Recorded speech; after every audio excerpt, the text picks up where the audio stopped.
Okay, big juicy question. Love this part.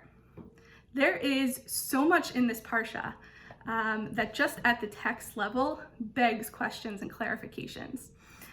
This is really where the Midrash and commentaries and our tradition fills in some of the gaps to teach us timeless lessons from this Parsha.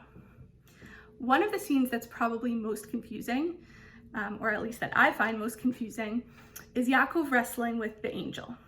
First of all, doesn't even say it's an angel in the Torah. It doesn't come out and tell us who he's fighting with. This short story abounds with difficulty. Who is this mysterious guy he was wrestling with?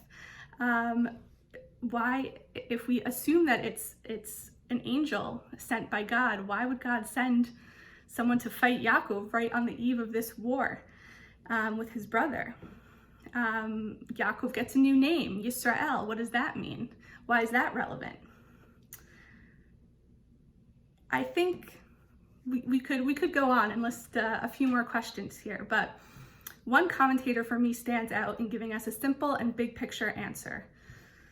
The Rashbam, who's a 12th century commentator and grandson of Rashi, points out that Yaakov had already finished all his preparations. The Torah already told us he brought all of his belongings to one side of the river, and now he was going back to the other side. So the only logical reason for him to be going back to the other side is to run away, is to avoid the conflict, to flee in the other direction, to avoid this encounter with Esav. And that would be the second time that Yaakov ran away from Esav.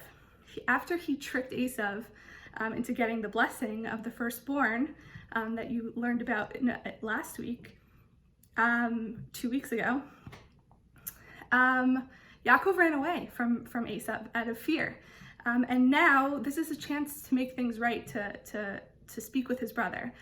Putting aside whether it was right or wrong, that's a whole nother question. But Rashbam understands here that Yaakov was trying to avoid this conflict, and Hashem was telling him, no, this is the time. There was a time for you to avoid it, and now is the time for you and Esav to make up.